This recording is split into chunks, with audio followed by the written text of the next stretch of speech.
بسم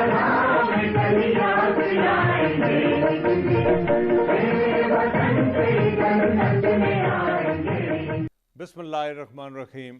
پروگرام صدائے کشمیر دیکھنے اور سننے والوں کی خدمت میں میری جانب سے راجہ کفیل احمد خان صاحب کی جانب سے اور شیخ عادل متین جو آج ہمارے اس شو کے مہمان ہیں ان کی طرف سے آپ سب ناظرین کو آداب عرض. ناظرین، 5 فروری کل گزر گئی، آج 6 فروری ہے.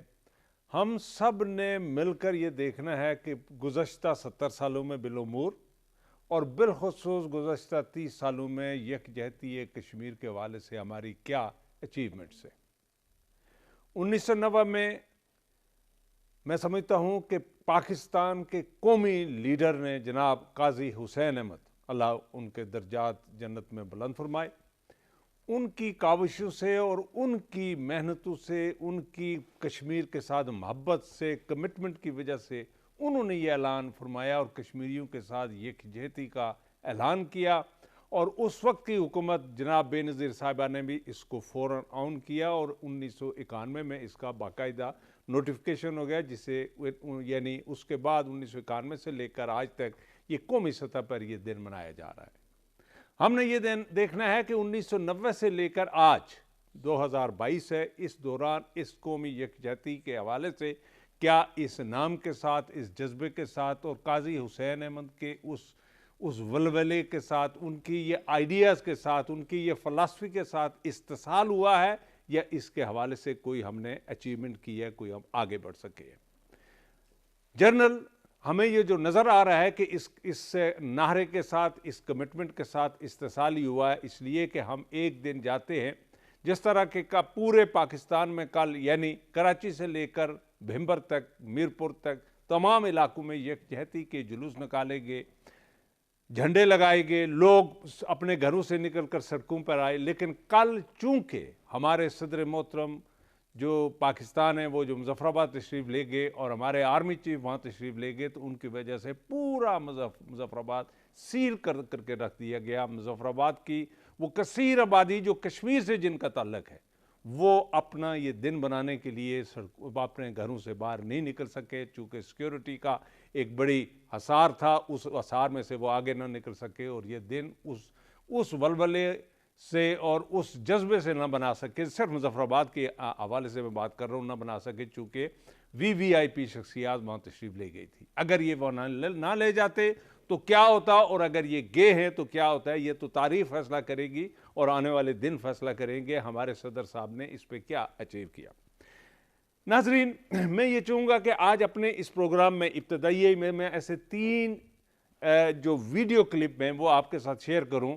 اور اس میں سب سے پہلے ہری سنگھ کا جو بیٹا ہے وہ کشمیر کے حوالے سے اس کی کیا کمٹمنٹ ہے. لامالا اس کی یہ جو ویڈیو ہے بہت پرانی ہے، لیکن ہم یہ چاہتے ہیں کہ جب تک مودی کے قانون تک یہ آواز، یعنی اس اصل وارث اس ہری سنگھ کے بیٹے کی آواز جو سچائی اور حقیقت پر مبنی ہے، وہ مودی کے قانون تک نہیں پہنچی، تو میں یہ سمجھتا ہوں کہ یہ پیغام جو ہے یہ مسلسل چلنا چاہیے اور یہ کوشش کرنی چاہیے کہ یہ مودی سن سکے.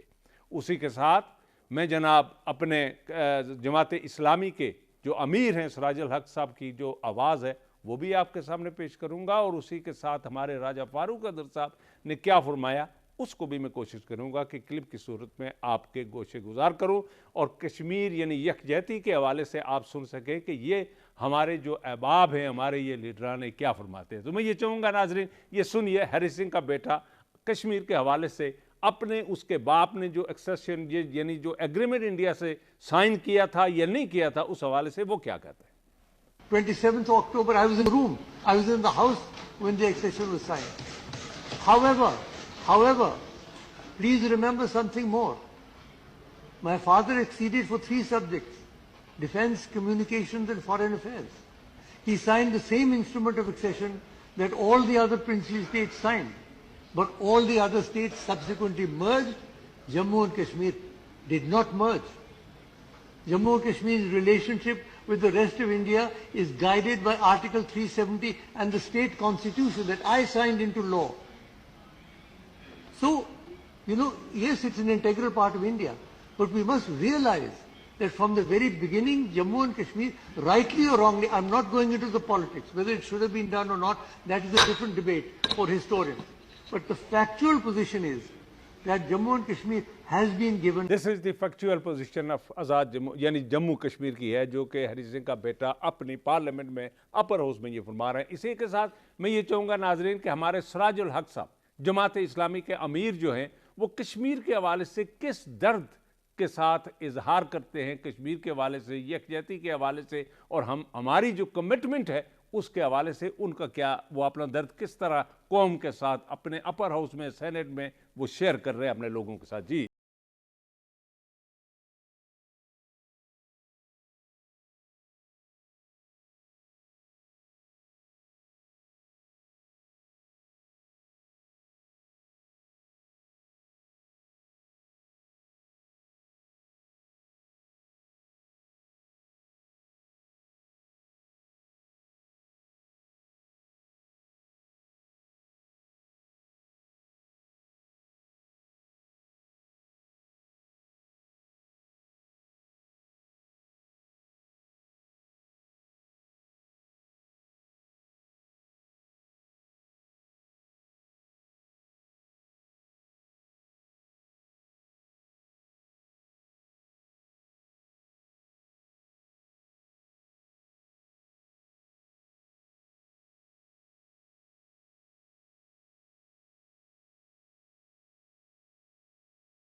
میرے ساتھ جو مہمان ہیں راجہ کفیل احمد خان صاحب اور جناب شیخ عبد المتین صاحب, میں آپ دونوں صاحبان کو ویلکم کہتا ہوں.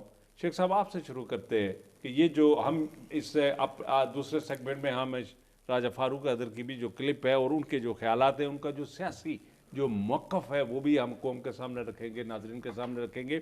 آپ 5 فروری یکجہتی کے حوالے سے آپ کا کیا اوپینین ہے؟ چونکہ آپ تو علی گیلانی صاحب کے دست راست رہ چکے ہیں, آپ مسلم لیگ مقبوضہ کشمیر کے کنوینر بھی ہیں, تو آپ کا کیا خیال ہے کہ ہم کیا صحیح ڈائریکشن پہ چل رہے ہیں, ہماری کوئی اچیومنٹس ہیں؟ بسم اللہ الرحمن الرحیم. اللہم صلی علی محمد و آل محمد. دیکھیے جو 5 فروری کا دن منایا جاتا ہے اور کشمیریوں کے اظہار یکجہتی کے حوالے سے منایا جاتا ہے اور کشمیریوں کو یہ پیغام دیا جاتا ہے کہ کشمیر ہمارے لیے بہت اہم ہے. اب اگر اس دن کو دیکھیں گے تو پھر ہم مقبوضہ کشمیر کے عوام کی قربانیوں کو دیکھیں گے اور ان کی طرف سے پاکستان کے ساتھ جو محبت ہے, لگاؤ ہے, ان کو دیکھیں گے. وہ بھی ایک الگ داستان ہے, کیونکہ ہم سمجھتے ہیں کہ اگر اللہ کے بعد کوئی ہے وہ ہے پاکستان. جی بالکل صحیح. اور دوسری بات یہ ہے, کیونکہ آپ نے کلپ بھی چلائی تو قدرتی بات ہے جس درد کے ساتھ بات کی جا رہی تھی, تو میں سمجھتا ہوں تو اس وقت تو سراج الحق صاحب نے کہا ہے کہ 45 دن ہو گئے, اب تو 915 دن ہو گئے. یعنی مقبوضہ کشمیر میں 5 اگست 2019 کو بھارت نے جو یہ اقدام اٹھایا ہے, تو اس کے بعد اگر ہم دیکھیں گے یعنی 370 آرٹیکل اور 35A کو ایبروگیٹ کیا ہے, تو جو پہلے مظالم تھے جس طرح پہلے کشمیریوں کے ساتھ کیا جا رہا تھا اب اس میں دگنا اضافہ ہو. جی بالکل صحیح. پہلے 8 لاکھ فوج تھی, اب 10 لاکھ. اب 10 لاکھ فوج. جی. یعنی مقبوضہ کشمیر کی جو صورتحال ہے وہ بہت ہی ابتر ہے. یہ دن منانے کا جو مقصد ہے اس کا اپنا ایک امپیکٹ ہوتا ہے, لیکن اپنی جگہ آپ بات دیکھ لیجئے, ہم آگے نہیں جائیں گے. جب پاکستان وجود میں آیا 2 قومی نظریہ سے, یہ 1947, اور آج کیا ہے 2022, مسئلہ ابھی جوں کا توں ہے. اور اگر ہم اس مسئلے کو دیکھیں گے مسئلے کشمیر کے حوالے سے, تو یہ کوئی دو طرفہ مسئلہ نہیں ہے جو بھارت اور کشمیریوں کے ساتھ ہے, یا جو پاکستان یا کوئی زمین کا مسئلہ ہے, یا یہ کوئی زمین کا ٹیریٹوریل کوئی مسئلہ ہے, زمین کا مسئلہ ہے. یہ 1 کروڑ 30 لاکھ لوگوں کا مسئلہ ہے جن کو حق خود ارادت دینا ہے. اب جہاں تک مقبوضہ کشمیر کی صورتحال کا ہم تقاضا کرتی ہے, اب جو پاکستان ہم سے محبت کرتا ہے یا جو یہ دن بنائے ہیں, تو اس سے قبل یعنی 5 فروری سے قبل اگر آپ دیکھیں گے ان نامساعد حالات کے باوجود بھی وہاں پہ ہمارے قائد اعظم محمد علی جناح صاحب کی تصویر آواز آتی. عمران خان صاحب کی تشریح نے وزیر اعظم صاحب کی یا آرمی چیف کی. پہلے میں آپ سے گزارش گردی صاحب کرنا چاہوں گا, پاکستان کی جتنی بھی پولیٹیکل پارٹیز ہے یا جو آزاد کشمیر کے لیے, ہمارے لیے سب ایک جیسے ہیں. ہمارے لیے نہیں ہے کہ یہ چوز ہے یا یہ ہے. قدرتی بات ہے جو کشمیر کے حوالے سے بات کریں گے تو ہمارے لیے ضرور ان کے لیے ہاتھ اٹھتا ہے. تو ہماری جو اس وقت کوشش ہونی چاہیے وہ یہ ہونی چاہیے کہ کشمیریوں کو جس یہ کرب اور عذاب میں ہے, ایک طرح کا ظلم جبر نہیں ہے, بات لمبی نہ ہو جائے, ہم اس کو پریکٹیکلی کس طرح نکالے, اس اور ایسے اقدامات کی بھی اٹھانے کی ضرورت ہے. ہم نے یہ کہتے یہ جو بناتے آ رہے 30 سال ہو گئے, اس میں ہم نے ایک آپشن ہے ہمارے سامنے, اور یہ آپشن رکھ کر قاضی حسین احمد صاحب نے یہ آپشن رکھا تھا, اور ہم نے کشمیریوں کے ساتھ, اپنے بھائیوں کے ساتھ کمٹمنٹ کا اظہار کیا تھا. کیا ہم اس قاضی حسین احمد صاحب کی خواہش کے عین مطابق ہم آگے بڑھے ہیں, کوئی رزلٹ ہم نے اچیو کیا؟ نمبر 1. اور نمبر 2, ہم نے جو میں نے حال ہی میں آل پارٹیز حریت کانفرنس کے جو زومات تھے, اس حال میں اپنے صدر آزاد کشمیر سے سوال کیا تھا کہ کیا آپ کی تمام سیاسی جماعتیں اس بات پر قائل اور راضی ہیں, آپ کے ساتھ اتحاد کرتی ہیں کہ اگر کشمیر یعنی بیس کیمپ کو تسلیم کیا جائے تو ہم دنیا پہ اپنا مسئلہ کشمیر آسانی کے ساتھ پیش کر سکتے ہیں اور کوئی کامیابی حاصل کر سکتے ہیں؟ یہ آپ سے میں یہ چاہوں گا کہ آپ جی.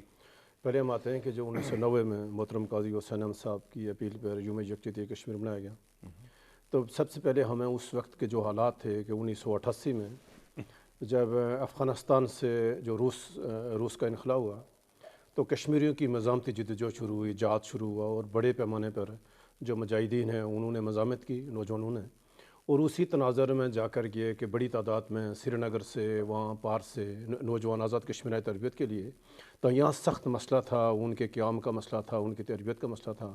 تو یہ بیڑا جماعت اسلامی نے, حزب المجاہدین نے اٹھایا. تو قاضی حسین احمد نے 1990 میں یکجہتی کہا کہ ہم ان مجاہدین کے ساتھ, ہم ان حریت پسندوں کے ساتھ, ہم آزار یکجہتی کو, پوری پاکستانی قوم آپ کے ساتھ کھڑی ہے. پھر آپ اسی تناظر میں جب یہ ہوا تو چند ہزار کشمیری مجاہدین نے ہندوستان کی لاکھوں کی جو فوج تھی, تربیت یافتہ فوج تھی, کمانڈوز کو, اس کو چنے چبائے اور ثابت کیا کہ جو مزاحمتی جدوجہد ہے, جذبہ جہاد ہے, جذبہ حریت ہے, اس کے سامنے ہندوستان کی فوج بالکل بے بسی کی علامت بن گئی. پھر محترمہ بینظیر بھٹو جب 1993 میں دوبارہ وزیر اعظم بنی, تو یہ جو حریت کانفرنس تھی, میں اس وقت یہاں وزیر اعظم اسلام آباد آفس میں میری اسائنمنٹ تھی, تو میں چشم دید گواہ ہوں واقعات کا, وہاں جو 2.5 سال کا جو دوسرا ٹینیور تھا محترمہ کا. تو یہ جو حریت کانفرنس بنی تھی, یہ محترمہ بینظیر بھٹو کا آئیڈیا تھا کہ ہم اب کشمیریوں کو آگے کریں, کہ جہاد بھی شروع ہے, مزاحمتی جدوجہد بھی پیک پہ ہے, تو ہم سیاسی جدوجہد آگے کریں, کہ ایک ہی جہاد سے مسئلہ حل نہیں ہوگا. تو ہم کیوں گے, ہم نے عالمی برادری کو ملانا ہے, آگے چلنا ہے, تو تاکہ ہم سب کو لے کے چلیں. تو یہ جو اس وقت کا جو حکمت عملی تھی محترمہ کی. ناظرین, ہم چھوٹا سا بریک لیتے ہیں, اور بریک سے واپس آ کر ہم راجہ صاحب سے ہی جاننا چاہیں گے کہ اگر ہمارے بیس کیمپ کو تسلیم کیا جائے تو ہماری اوورآل پوری دنیا کے سامنے کیا سچویشن ہوگی, اور کیا تسلیم کرنے کی صورت میں پاکستان مزید بہتر پوزیشن میں اپنے آپ کو پیش کر سکے گا دنیا کے سامنے, یا اس حوالے سے کوئی مصائب کا اور مشکلات کا سامنا کرنا پڑے گا. Stay with us please.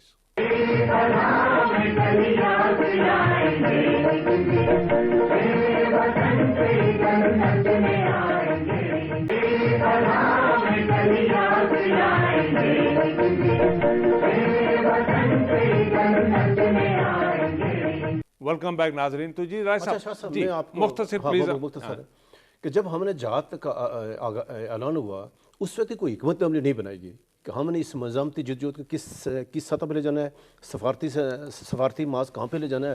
اس میں یہ ہوا کہ محترمہ بینظیر بھٹو کی 96 میں حکومت ختم ہونے کے بعد نواز شریف صاحب آگے, تو بھارت کا دباؤ پڑا, مذاکرات شروع ہو گئے, اور بے شمار مذاکرات ہوئے, اور جا کر وہی مجاہدین کا دباؤ تھا کہ واجپئی اٹھ کے جو لاہور آیا, اور لاہور میں آ کر اس نے اعلان لاہور ہوا. بدقسمتی ہماری تب شروع ہوئی کہ جب 1999 میں مارشل لگ گیا پاکستان میں, مشرف آ گئے, تو مشرف نے جہاد کو ایک دم ختم کر دیا, ریورس کر دیا. اس نے کہا نہیں, یہ نہیں, حالانکہ وہ 9/11 کی وجہ اگر تو سے مزاحمتی جدوجہد کو آپ نے ہٹانا تھا، پھر آپ نے سیاسی حکمت عملی بنانی تھی. ہم نے ایک دم جا سے دستبردار ہو گئے، سیاسی حکمت عملی کا بیچ میں فقدان آ گیا تو ہماری جدوجہد کو نقصان پہنچا.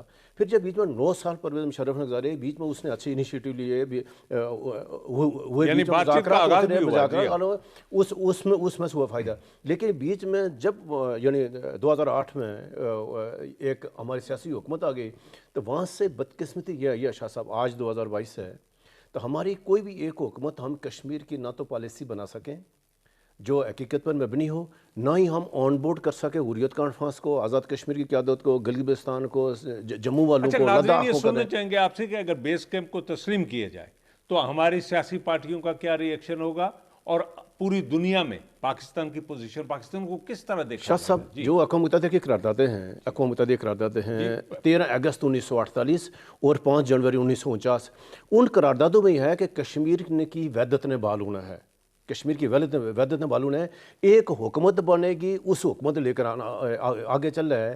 تو یہ ہم کئی بار کہتے رہے، یہ کہ خورشید کہتا رہا، یہ سردار عبد القیوم خان صاحب کہتے رہے، یہ آزاد کشمیر کے ساری لیڈرشپ کہتے رہے، فاروق قدر صاحب یہ کہہ رہے ہیں، پوری یہ کہہ رہے ہیں کہ آئیں پہلے اس کا تعین کریں کہ جدوجہد آزادی میں کشمیریوں کا رول کہاں پہ ہوگا. تو کشمیریوں کا رول ہم بار بار یہ کہہ رہے ہیں کہ جب تک اپنے راجہ فاروق قدر صاحب کا کلپ بھی ذرا شیئر کر لیں کہ وہ جب وہ وزیر اعظم تھے تو وہ کیا کہہ رہے تھے، اور ہمارے جو موجودہ صدر جو ہمارے وکیل ہیں وہ وہاں چونکہ اس اسمبلی میں تشریف فرما رہے تھے تو ان کو ایڈریس کرتے ہوئے انہوں نے اپنا نظریہ کس طرح پیش کیا تھا. جی ناظر آپ کی طرف دیکھ رہے ہیں، بیچک رسپانس آپ کا آنا ہے، انشاءاللہ آپ ہمیں پیچھے نہیں پائیں گے. بخدا آپ سے کہتا ہوں، میں ڈیوائیڈڈ فیملی کا آدمی، میں اپنے اس ماں کے گھر جانا چاہتا ہوں، میں اس دہلیز کو پیار کرنا چاہتا ہوں جب ہماری ماں پیدا ہوئی تھی، اس بٹی پر اپنا سیدھا سر لگانا چاہتا ہوں جہاں پر میرے بچوں اور بچیوں کا خون بہا اس کشمیر کے اندر، جہاں ان کی سوچیں لٹی اس کے اندر. میں وہاں آزاد شہری کے سے جانا چاہتا ہوں، اپنی زندگی میں جانا چاہتا ہوں، مرنے سے پہلے جانا چاہتا ہوں. اس میں مجھے آپ کی مدد کی ضرورت ہے کہ آپ میری مدد کریں گے اور کشمیر کے اس خطے سے اس ہندوستانی فوج کے ناپاک قدم جو ہے وہ لکھن پور کے بارڈر سے پرے دفع کر کے ادھر بھیجے جائیں گے، کیا نام ہے، ہریانہ میں اور اس پنجاب میں. جی رائے صاحب، یہ رائے صاحب کا یہ جب تک ہم بار بار اپنے پروگرام میں کہتے رہے کہ ہمیں ایک واضح پالیسی بنانی ہے، یہ حکومت پاکستان کے اداروں نے آزاد کشمیر کی قیادت کے ساتھ بیٹھ کے بنانی ہے کہ اب آپ نے کیسے چلنا ہے. اچھا اب متین صاحب، کل آپ مظفر آباد تھے اور آپ کی وہاں صدر صاحب سے ملاقات بھی ہوئی ہے، صدر پاکستان سے. آپ نے ان کو کشمیر کے حوالے سے کتنا متفکر پایا اور اپنی پالیسیز، چونکہ حال ہی میں ابھی ان کی جو نیشنل سیکیورٹی جو ان کی پالیسی ہے، انہوں نے وہاں فرمایا کہ ہم 100 سال تک ہندوستان کے ساتھ جنگ نہیں کرنا چاہتے. پہلے ہمارے ایک لیڈر ذوالفقار علی بھٹو نے کہا تھا کہ ہم 1000 سال تک لڑنا چاہتے ہیں. تو یہ دونوں یہ جو ہے فرق ہے اور نظریات کا، اور یہ عملی طور پر ہم یہ دیکھ رہے ہیں کہ 75 سالوں میں ہم 1 انچ آگے بڑھ نہیں پا رہے. تو آپ نے کل جو صدر صاحب کے خیالات سنے، اس حوالے سے ذرا ناظرین کو آگاہ کریں. دیکھیں کل جو ہماری ان کے ساتھ ملاقات ہوئی، جہاں تک آپ کا تعلق ہے متفکر ہونے کے حوالے سے، تو قدرتی بات ہے جب ہم نے مقبوضہ کشمیر کی صورتحال ان کو بتائی جو ان کے علم میں بھی قدرتی ہے، جب انہوں نے تقریر کی تو ہم نے بتایا تو وہ یہی کہہ رہے تھے کہ پاکستان کے بھی اپنی جو اس وقت سچویشن ہے اور جو انٹرنیشنل لیول پہ جو اس وقت مسئلے مسائل میں ان کا بھی انہوں نے ذکر کیا، لیکن ساتھ انہوں نے یہ بتایا کہ انشاءاللہ ہم اپنی زندگی میں انہوں نے اپنے آپ کو پیش کرتے ہوئے کہ ہم انشاءاللہ کشمیر کو آزاد دیکھیں گے. لیکن ایک چیز ہے شاہ صاحب، آپ دیکھ لیجئے، اگر ہم دیکھیں گے نا، پہلے ہمیں دیکھنا ہے کہ کشمیر کے حوالے سے پارٹیز کیا ہیں.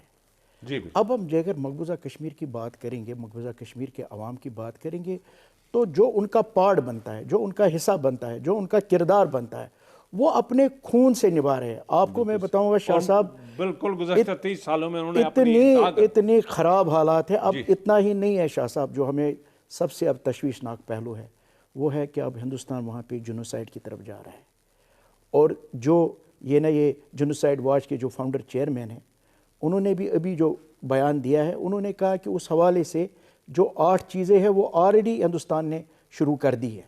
یعنی اب جو یہ سیٹلرز کالونیز ہے، اس کا کیا مطلب ہوتا ہے؟ اس کا مطلب ہے جو لوگ وہاں پہ آباد ہوں گے ان کو وہاں پہ ریسورسز پہ یہ نظر نہیں کہ ریسورس جس طرح ہوتا ہے ریسورسز لے کے بھاگ جائیں گے، نہیں، وہ وہاں ہی رہیں گے. جو انڈیجنس اس کی چیزیں اس کو ختم کریں گے. اب ہمارے کلچر پہ بھی انہوں نے وار کیا ہے، اب ہمارے جو وہاں پہ اردو زبان ہے اس پہ بھی وار کیا. یعنی آہستہ آہستہ آہستہ آہستہ جس طرح روانڈا میں ہوا ہے، آہستہ آہستہ یہ ہمارے اس طرف جا رہے ہیں. تو اس کا مطلب ہے کہ کشمیر کا جو مسئلہ ہے نا وہ بہت ہماری جو کہتے ہیں نا کہ نیندیں حرام ہونی چاہیے. دیکھیں نا یہ جو کشمیری لڑ رہے ہیں نا شاہ صاحب, یہ کیا لڑ رہے ہیں؟ ہمیں کیا کوئی پرابلم تھی ادھر؟ میں آپ کو اپنے وثوق کے ساتھ کہوں, میں جذباتی نہیں ہوں گا, لیکن بلیو کر لے جو ہمارا بیکاری بھی تھا نا, بھیک مانگنے والا, اس کے پاس بھی اپنا گھر تھا. ناظرین, یہ ایک محبت تھی.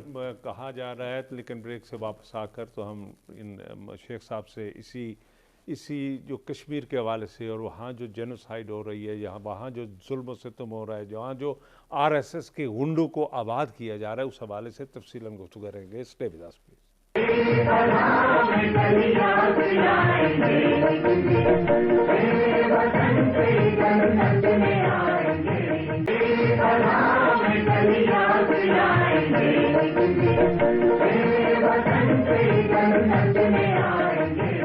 ویلکم بیک ناظرین. تو جی مختصر کیجیے گا, میرے کہنے کا مطلب ہے کہ جو میں نے آپ کو بتایا پارٹ پلے کرنا. جی دیکھیں یہ جو پارٹ پلے کرنا ہے نا, یہ بیس کیمپ کو کرنا ہے. اور بیس کیمپ بنا کیوں ہے, یہ کیوں دارالحکومت چینج ہوا اور مظفر آباد میں شفٹ ہوا؟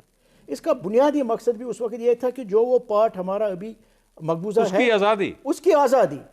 تو میں اس بیس کیمپ کی توسط سے اس کا مطلب ہے جو بیس کیمپ میں جتنی بھی حکومتیں رہی ہے وہ اپنی اپنی جگہ ٹھیک ہے, لیکن مسئلہ کشمیر کے حوالے سے جو عملی ان کا بھی اقدام بنتا ہے, ٹھیک ہے, پاکستان کا بھی میں اس پہ بھی بات کروں گا, کیا انہوں نے اس طرح اس کو نبھایا؟ میں افسوس کے ساتھ کہتا ہوں نہیں نبھایا. اب آپ آئے حکومت پاکستان کی طرف آ جائے, یعنی کشمیر جو ہے یہ ایک نیشنل ایشو ہے. کشمیر کے حوالے سے نیشنل پالیسی کی ضرورت ہے. کشمیر کے حوالے سے ہمیں 4 پوائنٹ پروگرام کی طرف نہیں جانا ہوتا ہے. ابھی بھی جو آج کوئی پالیسی ہو نا, وہ ایسی پالیسی ہو جو ہماری نیشنل پالیسی. جی رائے صاحب, نیشنل پالیسی اور بیس کیمپ کا تسلیم کرنا. جی شاہ صاحب, جو آپ نے بات کی کہ بیس کیمپ کو, تو 24 اکتوبر 1947 کو جب آزاد کشمیر میں انقلابی حکومت قائم ہوئی, تو اس کے جو اغراض مقاصد تھے بالکل واضح تھے. ہم نے پوری ریاست جموں و کشمیر کو آزاد کرانا ہے, اور یہ جو بیس کیمپ یہاں سے آئے گا. اور ہمارے المیہ اس وقت شروع ہوا کہ جب 28 اپریل 1949 کو معاہدہ کراچی ہوتا ہے. اور افسوسناک بات یہ ہے کہ جب معاہدہ کراچی کی موجودگی میں آزاد کشمیر کو اس وقت کی لیڈرشپ نے خود سائن کر کے, دستخط کر کے سارے اختیارات حکومت پاکستان کو دے دیے کہ مسئلہ کشمیر کے حوالے سے اقوام متحدہ کے ساتھ بات چیت, رائے شماری جو ایڈمنسٹریٹر ہوگا اس کے ساتھ بات چیت, اور تمام سفارتی جو معاملات ہیں آزاد کشمیر کو اس وقت کی حکومت نے معاہدہ کراچی سے حکومت پاکستان کا حوالے کر دی. یعنی آزاد کشمیر لیڈرشپ دستبردار ہو گئے. اب جب تک یہ معاہدہ کراچی موجود ہے تو آپ اور میں ہم روز اپنے پروگرام مطالبہ کریں کیا ایسا ہے, کیا وہ وڈرا ہو جائے گا؟ بات یہ ہے کہ ہم بار بار یہ کریں کہ واللہ رب کے واسطے 74 سال ہو گئے بھائی, پاکستان کی سیاسی لیڈرشپ کیوں نہیں بیٹھ رہی ہے؟ اگر عمران خان کو مسئلہ ہے تو ہم کہہ رہے ہیں شہباز شریف اپوزیشن لیڈر ہے, وہ کیوں نہیں بٹھا رہا لوگوں کو؟ وہ فضل الرحمان صاحب ہیں, بلاول بھٹو ہیں, باقی کہیں یار ہم نے 74 سال گزاری, اس پالیسی کے تحت مسئلہ کشمیر حل نہیں کیا. 5 اگست 2019 کا اقدام آ گیا, بھائی چلو پہلے کچھ ہوا, غلطیاں آپ سے, میرے سے, شیخ صاحب سے, جس سے بھی ہوگا, ہم کہتے ہیں چلو رہنے دیں, غلطی ہو گئی ہے, 5 اگست کے بعد تو کرو. ہندوستان نے پورے کشمیر کو ضم کر دیا, اس کی حیثیت ختم کر دی, اس کو ڈیوائیڈ کر دیا, 2 اکائیوں میں بنا دی. پھر بھی ہم نے تاریخ سے پھر بھی شاہ صاحب سبق نہیں سیکھا. نہ تو اپوزیشن نے اپنے کردار ادا کیا, نہ عمران خان نے کیا. وہ جیسے انہوں کا 900+ دن ہو گئے ہیں اور ہم نے وہاں کشمیری تختہ مشق بن گئے. اب وہ سنگین ترین انسانی حقوق, میں 1 منٹ لوں گا, صرف 1 منٹ لوں گا سورا, کہ جب تک ہم شاہ صاحب اپنی پالیسی نہیں بنائیں گے, جب تک بیس کیمپ کا کردار متعین نہیں ہوگا, جب تک کشمیروں کا رول نہیں ہوگا, تبھی ہم آگے نہیں بڑھیں گے. ناظرین, میں ایک کلپ جو ہے, ایک سینیٹر ہے, وہ سینیٹ پاکستان میں کیا فرما رہے ہیں کشمیر کے حوالے سے, پلیز. اب کشمیر کا مسئلہ جو ہے یہ 3 حصوں میں تقسیم نہیں ہونا چاہیے. ہم سب خاموش ہو جاتے. کشمیر ایک ہونا چاہیے, کشمیریوں کے لیے ہونا چاہیے, کشمیریوں کی حاکمیت ملکیت ہونا چاہیے. ہمارے بعض لوگ اس ملک کے, بعض حکمران, بعض پارلیمنٹرین انڈیا کو دیتے ہیں کشمیر, مگر کشمیریوں کے لیے کشمیر نہیں چاہتے ہیں. کشمیر پہ کشمیریوں کی حاکمیت, حق ملکیت, کشمیریوں کا حق ملکیت اور حق حاکمیت کے حوالے سے سینیٹر صاحب نے اپنے جو پارٹی کا جو ان کا جو منشور ہے, پارٹی کی جو موقف ہے وہ بیان کیا. ناظرین, اسی کے ساتھ میں یہ چاہوں گا کہ آپ ذرا یہ دیکھ سکیں کہ نیلم دریا میں اپنوں کے ساتھ ملنے کے لیے وہ جو لوگ تڑپ رہے ہیں, ذرا دنیا وہ جو مہذب قومیں اپنے آپ کو کہلاتی ہیں، جو انسانی حقوق کے محافظ کہلاتے ہیں، ذرا وہ دیکھیں کہ یہ ایک بہن اس طرف ہے اور بھائی اس طرف ہے، کس طرح سے تڑپ رہے ہیں ایک دوسرے کے ساتھ ملنے کے لیے۔ ناظرین، اسی کے ساتھ آج ہمارا وقت ختم ہوا۔ ہم انشاءاللہ آئندہ ہفتے پھر آپ کے سامنے پیش ہوں گے، لیکن اس سے پہلے میں یہ پھر عرض کروں گا آپ سے، اپنے سیاسی قائدین سے، کہ کشمیر کے حوالے سے 74 سالوں کو سامنے رکھ کے، گزشتہ 30 سالوں کو سامنے رکھ کے، خود آرا اپنے آپ کے ساتھ، اپنے عوام کے ساتھ سچ بولنے کی کوشش کیجیے گا۔ اسی پر میں ختم کرتا ہوں، آئندہ ہفتے پھر ملیں گے۔ خدا حافظ۔